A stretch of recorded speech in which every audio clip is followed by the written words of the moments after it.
Dentro de um antigo convento transformado em orfanato, 27 crianças italianas se amontoavam nos porões úmidos, seus rostos magros marcados pelo medo e pela fome. Do lado de fora, soldados brasileiros da Força Expedicionária Brasileira cavavam trincheiras apressadamente na terra congelada. Eles sabiam que os alemães estavam se preparando para um contra-ataque feroz naquela região. O que aqueles pracinhas não imaginavam era que nas próximas horas teriam que fazer uma escolha impossível entre seguir ordens militares e proteger vidas inocentes. E muito menos que essa escolha chocaria tanto seus aliados americanos quanto seus inimigos alemães, transformando um pequeno orfanato italiano em palco de um dos episódios mais humanos e surpreendentes da participação brasileira na Segunda Guerra Mundial. Se você está gostando de conhecer essas histórias incríveis e pouco conhecidas dos soldados brasileiros na Segunda Guerra, deixa aquele like agora e se inscreve no canal para não perder nenhum episódio dessa jornada pelos campos de batalha da Itália. Ativa o sininho para receber todas as notificações. A situação da Força Expedicionária Brasileira naquele inverno de 1945 era complexa e delicada.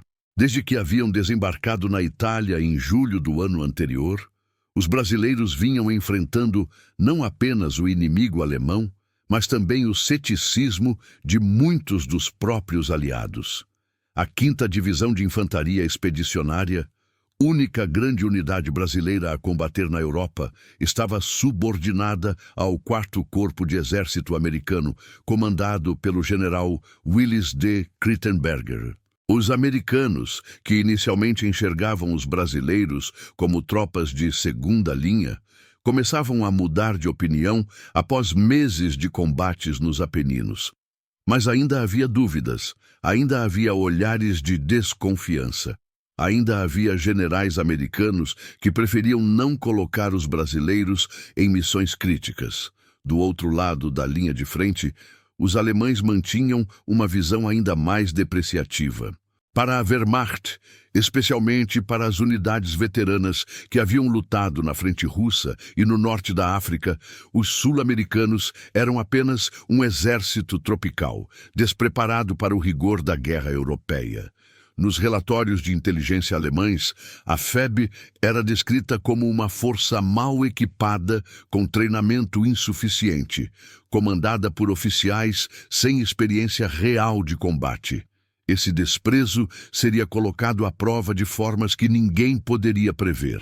O orfanato de Gádio Montano havia sido estabelecido por freiras franciscanas no início da guerra. À medida que os combates se aproximavam, muitas famílias italianas da região deixaram seus filhos aos cuidados das religiosas, acreditando que um prédio religioso seria respeitado pelos exércitos em confronto. Mas a realidade da guerra moderna não conhecia santuários. Quando a FEB avançou para aquela área em janeiro de 1945, como parte da ofensiva aliada para romper a linha gótica, o orfanato ficou exatamente na zona de contato entre as forças brasileiras e alemãs. O 2º tenente Arlindo Lúcio da Silva, comandante de um pelotão de fuzileiros do 1º Regimento de Infantaria, recebeu ordens de estabelecer posições defensivas naquele setor. Ao chegar com seus homens ao vilarejo parcialmente destruído, encontrou o prédio do orfanato ainda de pé, com as freiras e as crianças refugiadas no interior. A situação era um pesadelo tático. O edifício estava em uma posição estratégica, dominando uma estrada que os alemães certamente usariam em qualquer contra-ataque. Manter tropas ali significava colocar as crianças em perigo. Mas abandonar a posição significava deixar um corredor aberto para o inimigo flanquear toda a linha brasileira.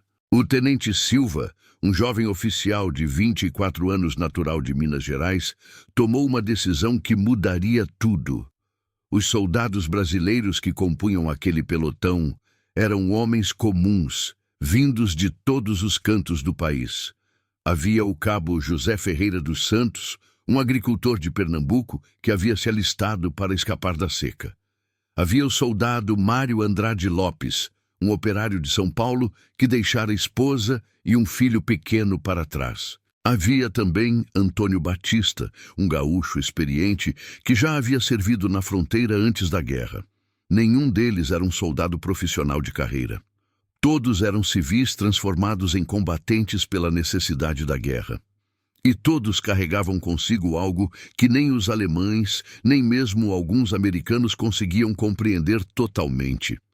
Um senso profundo de humanidade que vinha de uma cultura que valorizava a família, a proteção dos fracos, o respeito aos mais vulneráveis. Quando viram aquelas crianças assustadas nos porões do orfanato, magras, tremendo de frio, muitas chorando, algo dentro deles se recusou a seguir apenas a lógica militar fria. O soldado Mário, que tinha um filho da mesma idade de algumas daquelas crianças, sentiu um aperto no peito. O cabo José lembrou-se dos sobrinhos que deixara no sertão.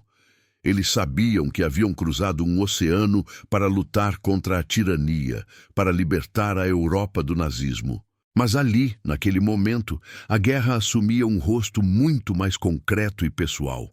O rosto daquelas crianças italianas que nada tinham a ver com Hitler, Mussolini ou qualquer ideologia política.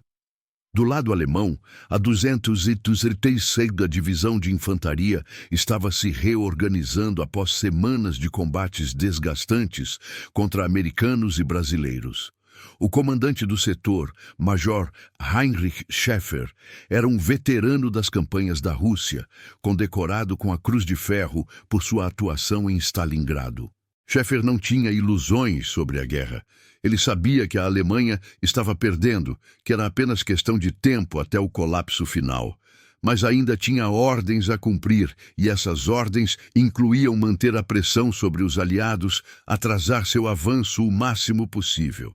Quando seus batedores informaram sobre a presença brasileira em Gádio Montano, Schäfer teve a mesma reação que muitos oficiais alemães, uma mistura de desdém e oportunismo tático. Os brasileiros, pensava ele, eram o elo fraco da linha aliada. Se conseguisse romper suas posições, poderia criar uma situação favorável para um contra-ataque maior. O que Schäfer não sabia era que estava prestes a se deparar com algo que desafiaria todas as suas suposições sobre aqueles soldados sul-americanos. Enquanto isso, nos postos de comando americanos, alguns quilômetros atrás, oficiais de ligação discutiam a situação com crescente preocupação. O capitão Robert Henderson, oficial de ligação junto ao comando brasileiro, recebia relatórios inquietantes sobre a concentração de forças alemãs naquele setor. Henderson havia aprendido a respeitar os brasileiros após meses de convivência, mas ainda tinha dúvidas sobre como reagiriam sob pressão extrema, especialmente em situações não convencionais de combate. O tenente Silva tomou sua decisão rapidamente, mas não sem consultar seus homens. Reuniu o pelotão em uma sala parcialmente destruída do orfanato e expôs a situação com franqueza brutal. Podiam seguir as ordens estritamente militares e evacuar as crianças sob fogo, o que provavelmente resultaria em baixas entre os civis. Podiam abandonar a posição inteiramente, deixando um buraco na defesa brasileira. Ou podiam ficar, transformando o orfanato em uma posição fortificada, e tentar defender tanto o prédio quanto as crianças. A terceira opção era a mais perigosa militarmente, mas era também a única que aqueles homens conseguiam aceitar moralmente. O cabo José foi o primeiro a falar. Tinha vindo à Europa para lutar contra os nazistas, não para deixar crianças morrerem. O soldado Mário concordou imediatamente. Um por um, todos os soldados do pelotão manifestaram apoio à decisão de ficar e lutar. O tenente Silva enviou então uma mensagem ao comando do batalhão, informando sua decisão e solicitando apoio de fogo de artilharia se necessário. A resposta que recebeu foi cautelosa. O comando brasileiro apoiava a decisão, mas alertava que reforços poderiam demorar caso a situação se deteriorasse. Silva e seus homens estavam essencialmente por conta própria. Começaram imediatamente os preparativos. Transformaram as salas do primeiro andar em posições de tiro, reforçaram portas e janelas com móveis e entulho, estabeleceram campos de tiro que cobrissem todas as aproximações. Mas fizeram tudo isso com cuidado para não assustar ainda mais as crianças que permaneciam nos porões com as freiras. Irmã Maria Benedetta, a madre superiora do orfanato, era uma mulher de meia idade que havia dedicado toda a sua vida ao cuidado de órfãos. Nos últimos anos de guerra, havia visto horrores que testavam sua fé diariamente. Quando os soldados brasileiros chegaram, seu primeiro instinto foi de medo. Mas algo naqueles homens era diferente. Eles não requisicionaram o prédio brutalmente. Não trataram as crianças como estorvo. Pelo contrário, mostravam uma gentileza surpreendente. O soldado Mário passou horas conversando com as crianças em seu italiano quebrado misturado com espanhol e gestos, tentando acalmá-las. O cabo José compartilhou suas rações com os pequenos que estavam claramente desnutridos. Outro soldado, Sebastião Costa, usou pedaços de papel e lápis para desenhar figuras engraçadas que faziam as crianças sorrir pela primeira vez em semanas. Irmã Maria percebeu algo fundamental. Aqueles homens não estavam ali apenas cumprindo ordens militares. Estavam genuinamente preocupados com o bem-estar das crianças. Quando o tenente Silva explicou a situação e garantiu que fariam tudo para proteger os pequenos, a freira acreditou nele. Havia uma sinceridade em seus olhos, uma determinação que ia além do dever militar. Ela decidiu confiar nos brasileiros e ajudá-los no que fosse possível. Organizou as crianças no porão mais protegido, preparou estoques de água e comida e rezou. Rezou por aqueles soldados estrangeiros que haviam cruzado um oceano e agora arriscavam suas vidas por crianças italianas que nunca haviam visto antes. Os alemães atacaram ao amanhecer do dia seguinte. A ofensiva começou com um bombardeio de morteiros que sacudiu todo o vilarejo. O tenente Silva, posicionado em uma janela do segundo andar, observou através de binóculos as formações inimigas se aproximando e identificou pelo menos uma companhia de infantaria alemã, apoiada por elementos de metralhadoras pesadas e 2 canhões antitanque rebocados. Era uma força muito superior ao seu pelotão de 40 homens. Mas Silva tinha algumas vantagens. Conhecia o terreno, tinha posições preparadas e contava com o apoio de artilharia brasileira e americana que poderia solicitar por rádio. Mais importante ainda, tinha soldados motivados por algo além da simples sobrevivência ou obediência a ordens. Quando os primeiros soldados alemães chegaram ao alcance, Silva deu ordem de abrir fogo. As metralhadoras brasileiras cuspiram rajadas precisas, derrubando os primeiros atacantes. O combate intensificou rapidamente. Os alemães, surpresos pela resistência feroz, recuaram momentaneamente e reorganizaram o ataque. Major Schäfer, observando de seu posto de comando, ficou intrigado. Esperava que os brasileiros abandonassem a posição após os primeiros disparos de morteiro. Em vez disso, lutavam com determinação incomum. Ordenou um segundo ataque, mais coordenado, com cobertura de fogo de metralhadoras, enquanto pelotões de assalto tentavam flanquear o orfanato pelos lados. Foi então que a artilharia brasileira entrou em ação. O tenente Silva havia chamado fogo de apoio e os obuses de 105 milímetros começaram a cair com precisão devastadora sobre as posições alemãs. Nos porões do orfanato, as crianças tremiam a cada explosão. Irmã Maria e as outras freiras faziam o possível para mantê-las calmas, cantando hinos baixinho, abraçando as menores que choravam. Lá em cima, os soldados brasileiros lutavam com uma intensidade impressionante. O cabo José controlava uma metralhadora posicionada em uma janela lateral, varando os campos de aproximação com rajadas controladas. Sempre que precisava trocar o cano superaquecido da arma, o soldado Antônio assumia temporariamente com seu fuzil, mantendo o fogo sobre o inimigo. O soldado Mário, apesar de ferido de raspão no braço por estilhaços de morteiro, recusou-se a abandonar sua posição. Cada vez que via o rosto assustado de uma das crianças em sua mente, atirava com mais determinação. Os alemães ficavam cada vez mais frustrados. Aquela resistência não fazia sentido tático. Porque os brasileiros não recuavam? Porque defendiam aquele prédio com tanta ferocidade? Major Scheffer, acostumado a analisar comportamento de tropas inimigas, não conseguia entender a lógica daquela defesa. Ordenou um terceiro ataque, dessa vez precedido por fogo concentrado de morteiros e metralhadoras pesadas. O orfanato começou a desmoronar sob o bombardeio. Parte do telhado desabou, paredes se racharam, janelas explodiram em cascatas de vidro, mas os brasileiros continuavam atirando. Silva sabia que a situação era crítica. Solicitou mais apoio de artilharia e, pela primeira vez, pediu ajuda urgente ao comando. A resposta veio rápida.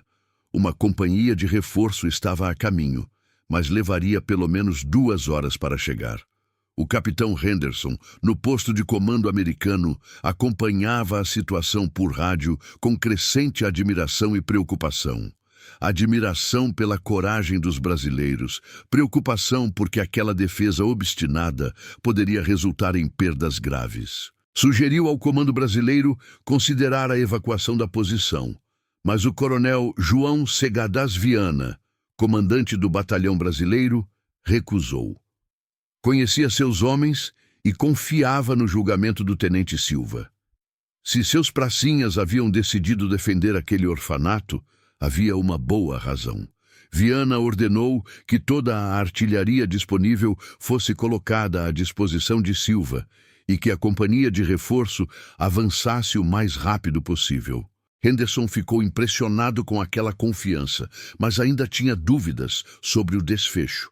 Do lado alemão, a frustração transformava-se em algo diferente, um respeito reluctante. Os soldados alemães, mesmo os veteranos endurecidos, começavam a comentar entre si sobre a tenacidade daqueles brasileiros. Não eram os soldados mal treinados e covardes que a propaganda alemã descrevia. Eram combatentes determinados, que atiravam com precisão, que não entravam em pânico sob fogo pesado, que defendiam suas posições com uma coragem que lembrava as melhores tropas que os alemães haviam enfrentado na Rússia. Major Scheffer recebeu relatórios de baixas crescentes entre seus homens e começou a reconsiderar o ataque. Mas ordens eram ordens. Preparou-se para um assalto final, concentrando todas as forças disponíveis para romper as defesas brasileiras de uma vez por todas. Era meio-dia, quando os alemães lançaram o ataque decisivo. 3 pelotões avançaram simultaneamente, cobertos por fogo intenso de metralhadoras e morteiros. Alguns soldados alemães conseguiram chegar até as paredes externas do orfanato, lançando granadas pelas janelas. Uma explosão no corredor do primeiro andar matou 2 soldados brasileiros e feriu outros 3. O tenente Silva, com o rosto coberto de poeira e sangue de um ferimento na testa, continuou coordenando a defesa. Gritava ordens, movia homens de uma posição para outra, mantinha contato por rádio com a artilharia. No porão, uma das paredes rachou com a pressão das explosões e água começou a infiltrar. As freiras moveram as crianças para o canto mais seguro, rezando incessantemente. Algumas crianças maiores perguntavam se iam morrer. Irmã Maria respondia que os soldados brasileiros não deixariam isso acontecer, e ela genuinamente acreditava nisso. Lá em cima, a situação chegava ao limite. Munição começava a escassear. Vários soldados estavam feridos. Parte do prédio estava em chamas, mas ninguém falava em render-se ou abandonar a posição. O cabo José, com uma perna ferida por estilhaços, continuava operando sua metralhadora, atirando rajadas curtas e precisas. O soldado Mário, agora com 2 ferimentos, recusava-se a ir para o porão receber tratamento. Sebastião Costa havia assumido o comando de um grupo após a morte de seu sargento e lutava com uma ferocidade que surpreendia até seus camaradas. Então aconteceu algo que mudaria completamente a dinâmica da batalha. Faça parte dessa comunidade que está redescobrindo a história do Brasil na Segunda Guerra Mundial. Comenta aqui embaixo o que você está achando dessa história incrível e compartilha com seus amigos que também gostam de história militar. Sua interação é fundamental para continuarmos trazendo esses conteúdos. Um pelotão alemão conseguiu entrar no orfanato pelo lado norte, onde as defesas haviam sido parcialmente destruídas pelo bombardeio. Os soldados alemães avançaram rapidamente pelo corredor escuro, armados com metralhadoras portáteis e granadas. Estavam a poucos metros de alcançar a escada que levava ao porão, onde as crianças se escondiam. O soldado Mário, percebendo o perigo, abandonou sua posição na janela e correu para interceptar os alemães no corredor. O que se seguiu foi um combate corpo a corpo brutal e desesperado. Mário esvaziou o carregador de seu fuzil a queima-roupa, derrubando os 3 primeiros alemães. Quando a arma ficou vazia, usou-a como bastão, golpeando outro soldado inimigo. Um alemão o atingiu com a coronha de sua metralhadora, derrubando-o. Mas antes que pudesse disparar, o cabo José, arrastando-se com a perna ferida, abriu fogo com sua pistola, salvando a vida de Mário e impedindo o avanço alemão. Outros soldados brasileiros chegaram rapidamente, e após minutos intensos de combate, os alemães sobreviventes recuaram. Mas o preço foi alto. Mário estava gravemente ferido, com várias costelas quebradas e suspeita de hemorragia interna. José perdera muito sangue do ferimento na perna. E os brasileiros agora tinham prisioneiros alemães, 3 soldados feridos demais para recuar com seus camaradas.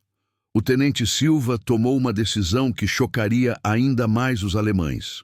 Ordenou que os prisioneiros feridos fossem levados ao porão e recebessem tratamento das freiras, junto com os feridos brasileiros. Era uma decisão arriscada militarmente, mas essencial humanamente. Do lado de fora, Major Scheffer recebeu o relatório de que o pelotão de assalto havia falhado e que 3 homens estavam provavelmente prisioneiros ou mortos dentro do prédio. A essa altura, já havia perdido quase 40 homens entre mortos e feridos tentando tomar aquele maldito orfanato. A lógica militar sugeria recuar e contornar a posição, mas o orgulho e a teimosia também têm seu lugar na guerra. Scheffer preparou-se para um último ataque massivo, concentrando absolutamente todos os recursos disponíveis. Mas então, algo inesperado aconteceu. Um dos soldados alemães feridos no porão, um jovem austríaco chamado Franz Weber, começou a gritar em alemão, sua voz ecoando através de uma abertura na parede parcialmente destruída. Weber havia percebido que estava cercado por crianças civis, não apenas por soldados inimigos.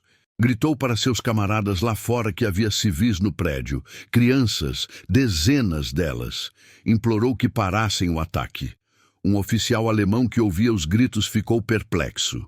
Aproximou-se cautelosamente, usando uma bandeira branca improvisada, e confirmou o que Weber gritava.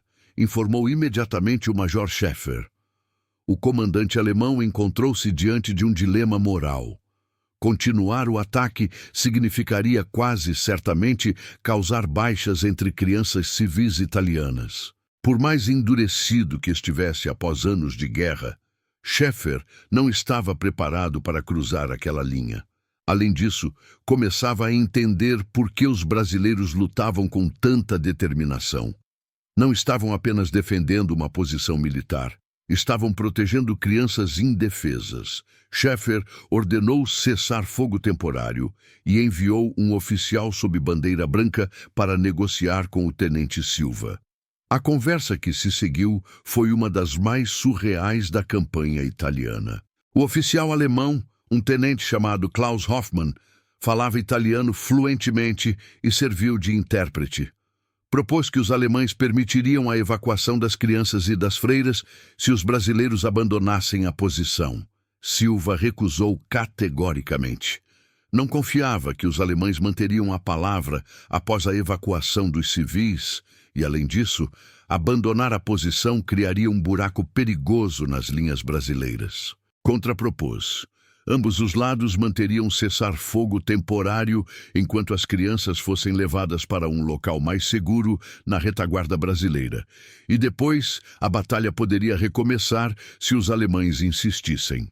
Hoffmann levou a proposta de volta a Schäfer, que ficou impressionado com a ousadia do oficial brasileiro. Aquele jovem tenente não apenas se recusava a recuar, como ditava termos de um cessar-fogo. Mas Schäfer também reconheceu que a situação havia mudado. Suas ordens eram atrasar os aliados, não massacre crianças italianas que poderiam ser usadas como propaganda contra a Alemanha. Além disso, seus homens haviam perdido muito e estavam exaustos. Aceitou o cessar-fogo, mas apenas por tempo suficiente para evacuar os civis. O que aconteceu nas 2 horas seguintes parecia impossível no meio de uma guerra total. Soldados brasileiros e alemães, que minutos antes tentavam matar uns aos outros, trabalharam em um cessar-fogo tácito enquanto as freiras e as crianças eram evacuadas do orfanato.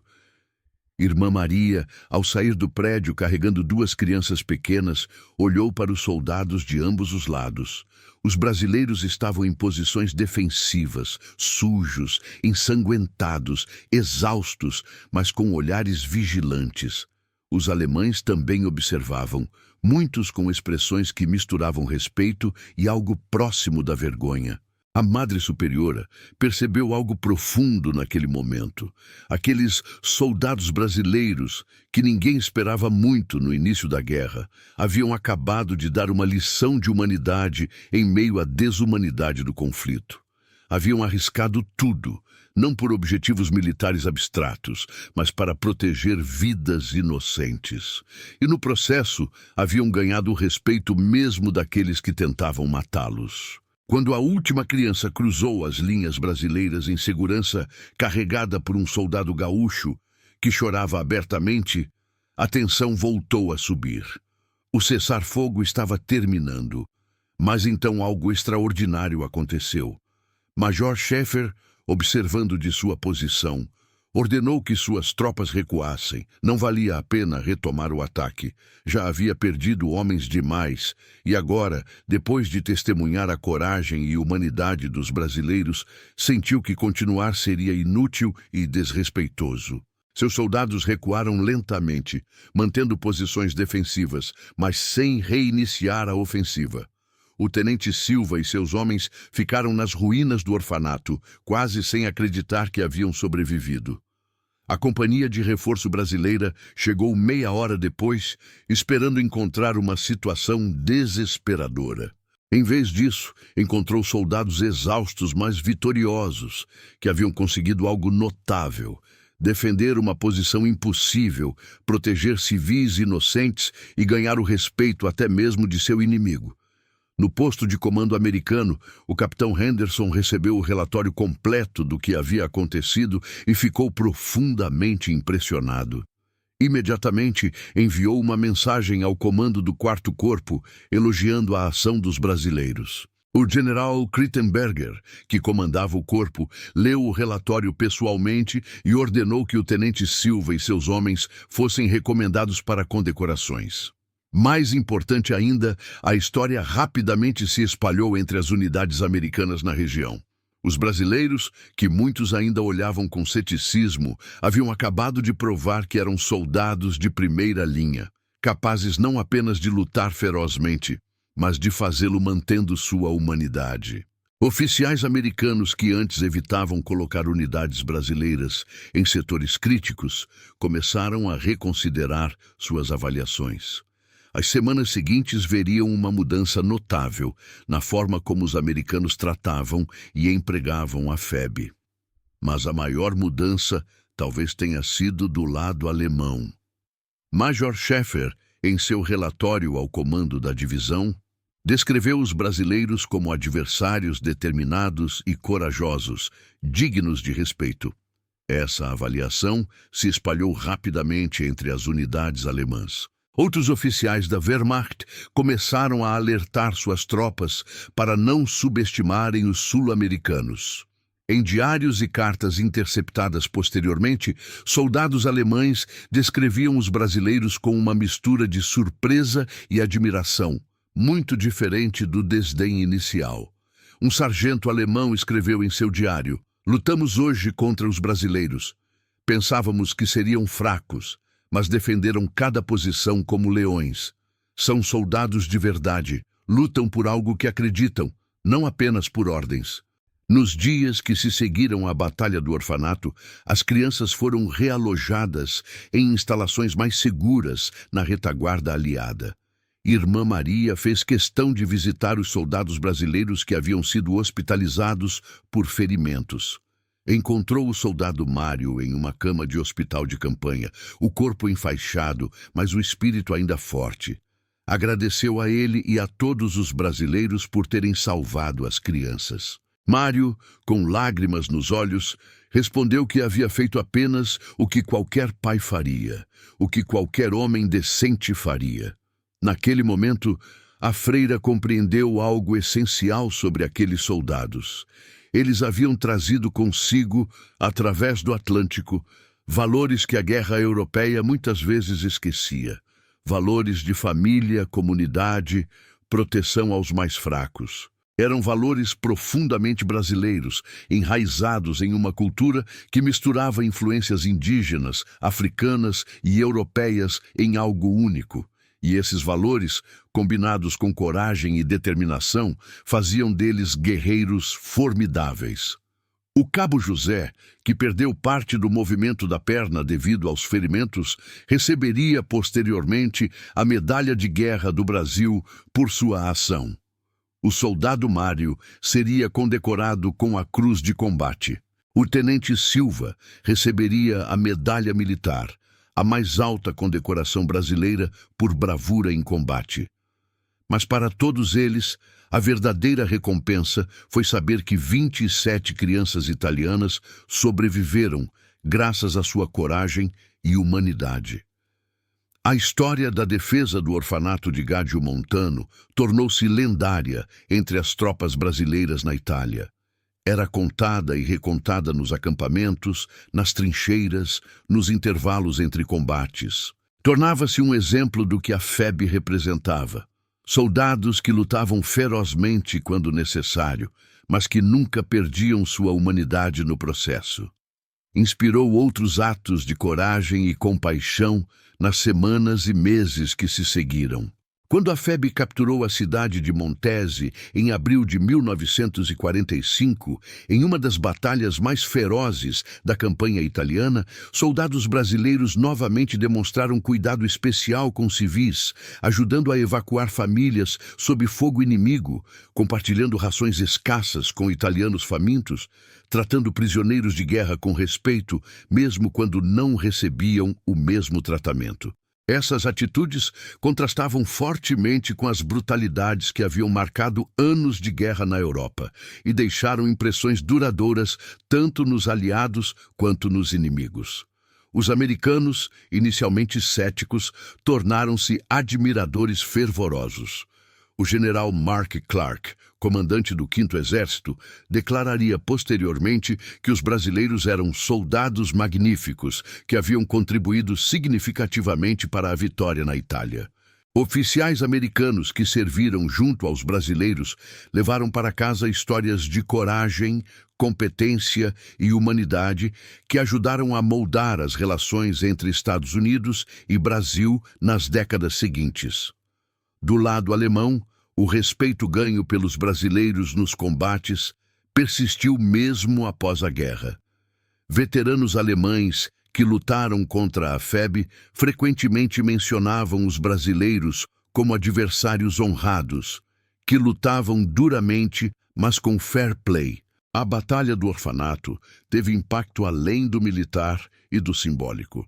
influenciou decisões táticas e estratégicas nos meses finais da campanha italiana. O comando aliado começou a dar aos brasileiros missões mais importantes e responsabilidades maiores.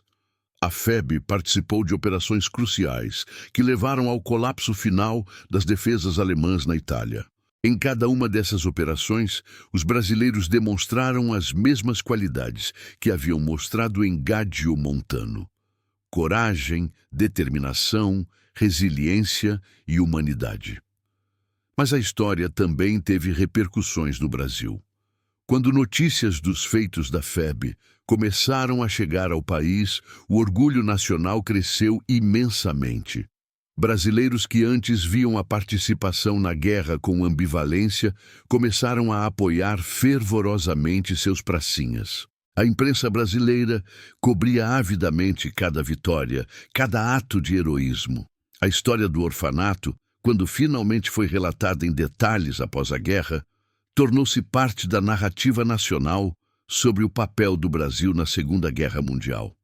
Representava tudo que os brasileiros gostavam de acreditar sobre si mesmos: um povo capaz de coragem extraordinária, mas que nunca perde sua humanidade, sua compaixão, seu senso de justiça e proteção aos indefesos. Infelizmente, como muitas histórias da FEB, foi parcialmente esquecida nas décadas seguintes, ofuscada por narrativas europeias e americanas da guerra. Mas para aqueles que a conhecem, permanece como um dos episódios mais inspiradores, não apenas da participação brasileira na Segunda Guerra, mas de toda a campanha italiana. O tenente Arlindo Lúcio da Silva voltou ao Brasil em julho de 1945, após o fim da guerra na Europa. Retomou sua vida civil como professor em Minas Gerais, raramente falando sobre suas experiências na guerra. Quando perguntado sobre a defesa do orfanato, apenas dizia que havia feito o que era certo, o que qualquer brasileiro teria feito. Essa modéstia era característica de muitos veteranos da FEB, que voltaram ao Brasil sem fanfarra, sem paradas vitoriosas, sem reconhecimento público adequado. Muitos enfrentaram dificuldades de readaptação, problemas econômicos, traumas psicológicos não tratados, mas carregavam consigo a certeza de que haviam contribuído para algo maior, de que haviam representado bem seu país em um dos momentos mais críticos da história humana. O cabo José Ferreira dos Santos voltou para Pernambuco, onde a perna ferida o impediu de voltar ao trabalho agrícola pesado. Tornou-se artesão, fazendo móveis modestos e contando histórias da guerra para os netos nas noites quentes do sertão. O soldado Mário Andrade Lopes retornou a São Paulo, reencontrou esposa e filho e trabalhou como operário em uma fábrica até a aposentadoria. Guardou suas medalhas em uma gaveta e raramente as mostrava. Para ele, a verdadeira medalha era saber que aquelas crianças italianas haviam crescido, formado famílias, vivido vidas completas graças ao que ele e seus companheiros haviam feito naquele dia gelado de fevereiro de 1945. Décadas depois da guerra, alguns dos órfãos salvos naquele dia tentaram encontrar os soldados brasileiros que os haviam protegido. Uma mulher italiana, chamada Giulia Rossini, que tinha 6 anos quando foi evacuada do orfanato sob fogo, viajou ao Brasil nos anos 1980, especificamente para agradecer aos veteranos da FEB. Conseguiu localizar alguns sobreviventes, incluindo o então idoso Cabo José. O encontro foi emocionante, com lágrimas de ambos os lados. Giulia trouxe fotos de sua família, 4 filhos e 7 netos, e disse a José que nada daquilo existiria se não fosse pela coragem dele e de seus companheiros. José, já com mais de 70 anos, chorando abertamente, respondeu que aquele era o momento mais importante de sua vida, mais do que qualquer medalha, mais do que qualquer reconhecimento oficial. Saber que havia feito diferença real na vida de pessoas reais, que havia ajudado a preservar não apenas vidas individuais, mas gerações futuras. Irmã Maria Benedetta, que sobreviveu até os anos 1970, deixou memórias escritas onde descrevia detalhadamente a defesa do orfanato. Suas palavras, preservadas nos arquivos da Ordem Franciscana, são um dos testemunhos mais comoventes sobre a ação dos brasileiros. Aqueles soldados jovens, vindos de um país distante do qual pouco sabíamos, nos ensinaram que a guerra não precisa destruir a humanidade. Lutaram como leões, mas protegeram como anjos. Nunca esquecerei os rostos daqueles brasileiros, sujos de pólvora e sangue, mas com olhos cheios de determinação e bondade. Não deixa de curtir e se inscrever no canal para conhecer mais histórias incríveis dos nossos pracinhas na Segunda Guerra Mundial. Compartilha também com seus amigos e familiares para que mais brasileiros conheçam o verdadeiro heroísmo dos soldados da FEB. Sua participação ajuda a manter viva a memória desses heróis. A defesa do orfanato de Gádio Montano representa algo mais profundo do que apenas um episódio militar isolado. Simboliza o caráter único que os brasileiros trouxeram para a Segunda Guerra Mundial. Enquanto outras nações lutavam por ideologias abstratas, por império, por vingança ou simplesmente por sobrevivência nacional, os brasileiros lutavam também por valores humanos fundamentais. Não é que outras tropas não demonstrassem coragem ou humanidade. Muitas certamente o fizeram. Mas havia algo distintivamente brasileiro na forma como aqueles soldados equilibravam ferocidade em combate com compaixão por civis, na forma como colocavam proteção de inocentes acima de cálculos táticos frios, na forma como mantinham sua essência humana mesmo nas circunstâncias mais desumanas. Isso vinha de uma cultura que valorizava a família acima de tudo, que via crianças como sagradas, independente de nacionalidade, que acreditava em um senso de comunidade que transcendia fronteiras nacionais.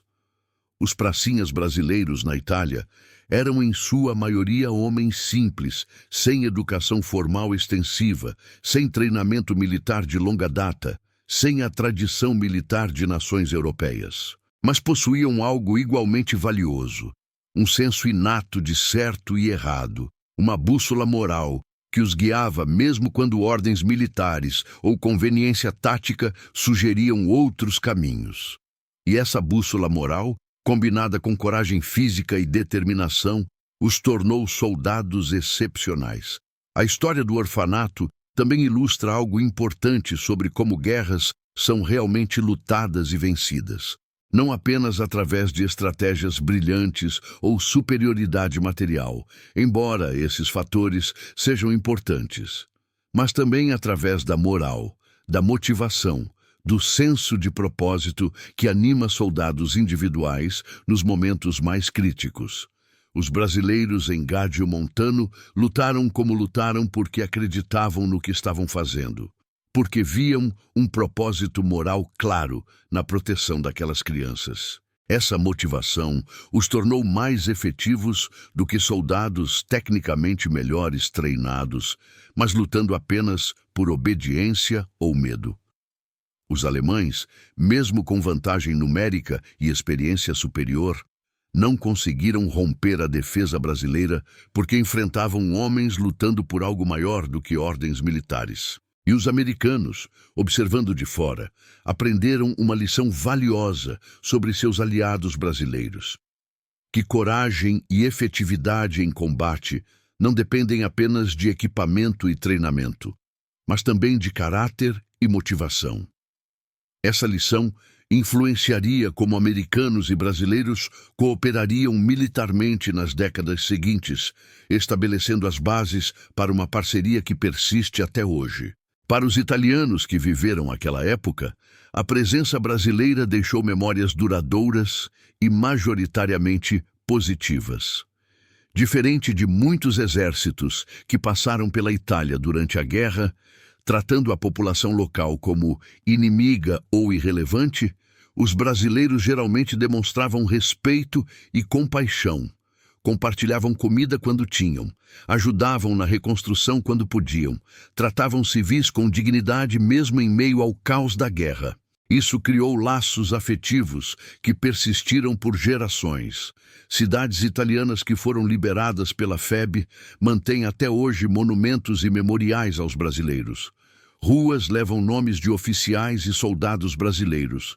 Cerimônias anuais de comemoração mantêm viva a memória da contribuição brasileira.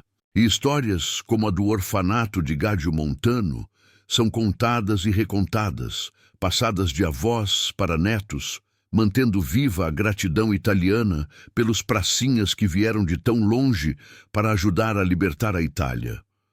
Esses laços culturais e emocionais, forjados em momentos de extremo perigo e sacrifício, representam talvez o legado mais duradouro da participação brasileira na Segunda Guerra Mundial. Muito mais do que conquistas militares específicas ou contribuições táticas, os brasileiros deixaram uma impressão humana profunda em todos que interagiram com eles. Olhando para trás, 80 anos depois daqueles eventos, é importante refletir sobre o que a história do orfanato de Gaggio Montano nos ensina. Ensina que heroísmo real muitas vezes envolve escolhas difíceis entre o que é taticamente conveniente e o que é moralmente correto. O tenente Silva e seus homens poderiam ter seguido uma lógica militar estrita, evacuado as crianças sob fogo, aceitando baixas civis ou simplesmente abandonado a posição. Teriam seguido ordens, teriam feito o que era esperado militarmente. Mas escolheram um caminho mais difícil, arriscando suas próprias vidas para proteger inocentes. Essa escolha os tornou heróis não apenas no sentido militar, mas no sentido humano mais profundo. Ensina também que guerra, por mais brutal e desumana que seja, não precisa apagar completamente a humanidade dos combatentes.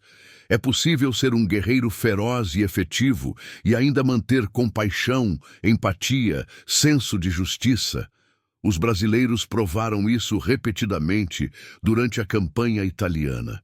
Lutavam ferozmente quando necessário, mas nunca se tornaram brutais. Nunca perderam de vista por que estavam lutando. Ensina que pequenas nações, com recursos limitados e menos tradição militar, podem fazer contribuições significativas quando seus soldados são motivados por propósitos claros e valores sólidos. O Brasil não era uma superpotência militar. A FEB era uma força relativamente pequena em comparação com os grandes exércitos na Europa. Mas através de ações como a defesa do orfanato, os brasileiros tiveram um impacto que transcendeu seu tamanho numérico.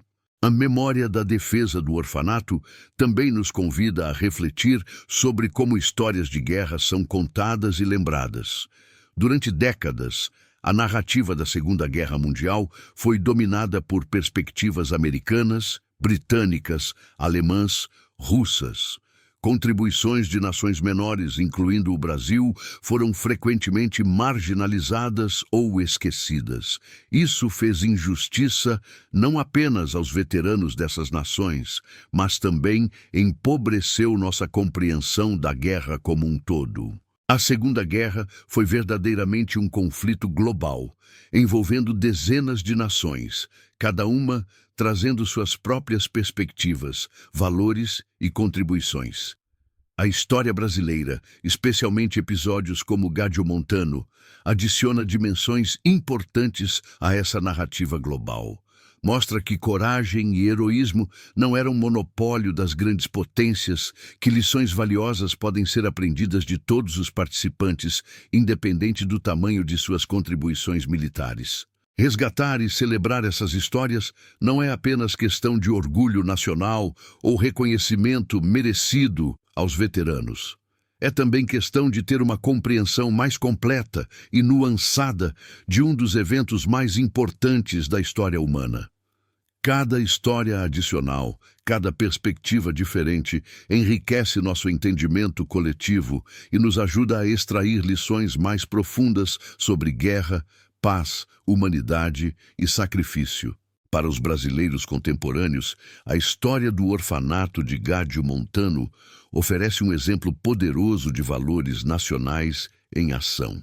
Em um mundo cada vez mais globalizado e interconectado, onde a identidade nacional às vezes parece diluir-se, histórias como essa nos lembram de características distintivas da cultura brasileira: a valorização da família e da comunidade, o senso de proteção aos mais vulneráveis, a capacidade de manter a humanidade mesmo em circunstâncias extremas, a coragem combinada com compaixão. Essas não são apenas características abstratas, mas valores concretos que foram testados e provados nos campos de batalha da Itália. Os pracinhas que defenderam o orfanato não eram super-heróis ou figuras míticas distantes.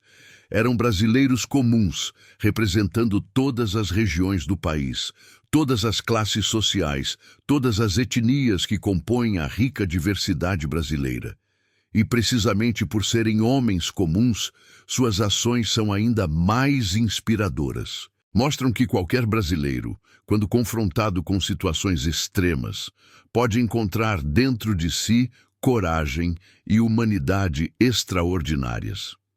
Que os valores cultivados em famílias brasileiras, em comunidades brasileiras, em toda a cultura brasileira, têm força real e podem fazer diferença concreta mesmo nas situações mais difíceis imagináveis. Os veteranos da FEB que sobreviveram e voltaram ao Brasil carregaram consigo não apenas memórias traumáticas de guerra, mas também orgulho de terem servido com honra, de terem representado bem seu país, de terem feito diferença real. Muitos sentiram frustração por nunca receberem reconhecimento público adequado, por suas histórias serem pouco conhecidas mesmo no Brasil. Mas entre si, nos raros encontros de veteranos que aconteciam ao longo das décadas, reafirmavam uns aos outros o valor do que haviam feito.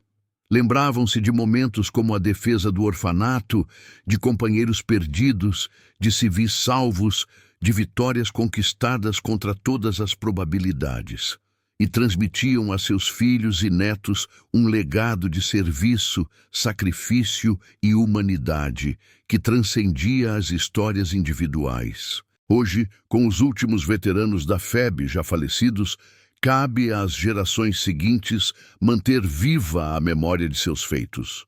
Não por glorificação da guerra, que sempre é tragédia, mas por reconhecimento de coragem, sacrifício e humanidade demonstrados em circunstâncias extremas, e por apreciação de como brasileiros comuns, quando chamados, provaram estar à altura dos maiores desafios. A defesa do orfanato de Gádio Montano permanece como um dos episódios mais notáveis da participação brasileira na Segunda Guerra Mundial. Combina tudo que torna a história da FEB especial: coragem extraordinária, humanidade profunda, superação de expectativas, ganho de respeito tanto de aliados quanto de inimigos. O tenente Arlindo Lúcio da Silva e seus 40 pracinhas, naquele dia gelado de fevereiro de 1945, fizeram algo que ainda ressoa 80 anos depois. Provaram que soldados brasileiros podiam lutar tão ferozmente quanto qualquer um. Mostraram que é possível manter humanidade mesmo em guerra. Salvaram 27 vidas inocentes ao custo de enormes riscos pessoais. E, no processo, deixaram uma impressão duradoura em todos que testemunharam sua ação. Para as crianças que salvaram, foram literalmente a diferença entre vida e morte. Para as freiras que cuidavam dessas crianças, foram exemplos de coragem e compaixão que reafirmaram fé na humanidade. Para os soldados americanos que observavam, foram aliados que mereciam total respeito e confiança. Para os soldados alemães que lutavam contra eles, foram adversários dignos que podiam ser respeitados mesmo em inimizade. E para o Brasil, representaram o melhor de uma nação que, apesar de todos os seus desafios e imperfeições, produz pessoas capazes de grandeza quando as circunstâncias exigem. Essa história merece ser contada e recontada, não apenas como registro histórico, mas como inspiração para gerações presentes e futuras. Mostra que indivíduos podem fazer diferença, que escolhas morais importam mesmo em guerra, que valores cultivados em tempos de paz têm força real em tempos de crise. Mostra também que o Brasil tem uma história rica e complexa na Segunda Guerra Mundial, que vai muito além dos poucos fatos básicos geralmente conhecidos. Cada veterano da FEB tem uma história. Cada batalha tem detalhes que revelam coragem e sacrifício.